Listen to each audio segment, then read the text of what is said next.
Le temps passe tellement vite qu'il est déjà 7h40, vous voyez. On parle de votre santé et de votre peau notamment avec le docteur Simeka. Bonjour Daniel.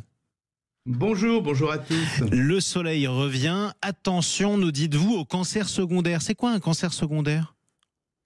C'est un cancer qui survient alors qu'on en a déjà eu un auparavant. À ne pas confondre avec les localisations secondaires des cancers, c'est-à-dire qu'on appelle aussi les métastases. Là, on a déjà eu un problème, on a été soigné, on a été peut-être opéré, on a eu un certain nombre de soins, et puis, on ne fait plus attention, on relâche un peu la surveillance, et un autre cancer, soit semblable, soit différent, survient. Et là, effectivement, on alerte sur le relâchement chez les gens qui ont déjà eu un cancer de la peau. Alors, si on a déjà eu un cancer de la peau, qu'on a fait retirer un petit quelque chose qui n'était pas très beau, mais qu'on l'a fait retirer à temps, on est plus à risque d'en développer un autre. On est plus à risque d'en développer un autre parce que ça signifie effectivement que le risque de transformation des cellules de la peau, chez cette personne-là, parce que elle n'a pas de chance génétiquement ou parce qu'elle s'est beaucoup exposée au soleil. Et on rappelle le grand risque d'exposition des enfants et des adolescents. Il y a une formule, on dit toujours le cancer de l'adulte, c'est le bronzage de l'enfance. Donc quelquefois ça survient des années et des années après. Il faut rappeler aujourd'hui, évidemment, c'est pas tout à fait d'actualité quand on regarde le ciel en région parisienne, mais il faut rappeler l'importance de la prévention primaire, c'est-à-dire se méfier du soleil. La meilleure protection contre le soleil, évidemment, c'est l'ombre. Ce sont les vêtements, mais bien évidemment aussi les crèmes qui sont à appliquer chez les enfants toutes les 2 heures. Et puis, ce risque donc secondaire, si on a déjà été échaudé, il faut pas perdre la mémoire. Alors, je vais dire quelque chose qui va faire hurler ceux qui nous écoutent. Il faut voir régulièrement son dermatologue. Pourquoi ça ferait hurler ceux qui nous écoutent ?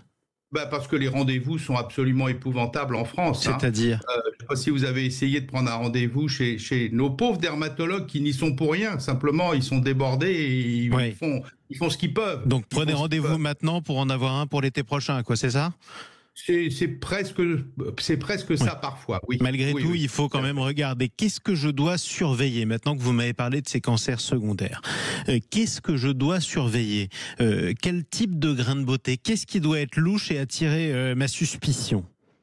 Alors, les grains de beauté, ça concerne effectivement le risque de transformation en mélanome, qui est le cancer le plus dangereux parce que il n'a pas besoin d'atteindre une taille importante pour faire déjà, lui, des localisations secondaires, c'est-à-dire des métastases. Donc, celui-là, il faut particulièrement le surveiller. Alors, vous allez me dire, un grain de beauté, ça reste un grain de beauté.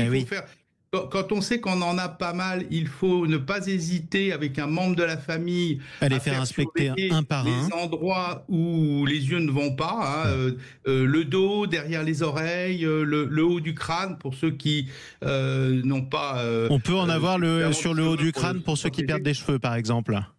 Oui, absolument.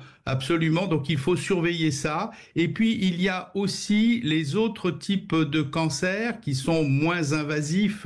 Alors, juste un mot, parce que après, on va parler ensuite en un mot des autres types de cancers. Mais vous dites, faut surveiller ça. Je surveille quoi ? Si j'ai des grains de beauté, qu'est-ce que je dois regarder comme élément louche ? S'il se modifie, d'abord, quand on a tendance à avoir des grains de beauté, des névis, effectivement, il faut, même si c'est très long et très compliqué de voir un dermatologue, il faut quand même prendre date. D'accord, premier point. Ensuite, on regarde s'il grossit, s'il change de forme, s'il change de couleur, c'est ça ? Et aujourd'hui, ne pas hésiter à prendre des photos.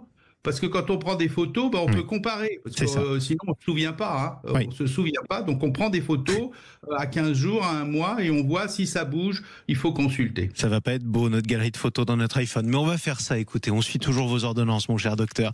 Merci, Daniel Simeka. Je vous dis à la semaine prochaine. Couvrez-vous, protégez-vous du soleil aussi, tant qu'à faire.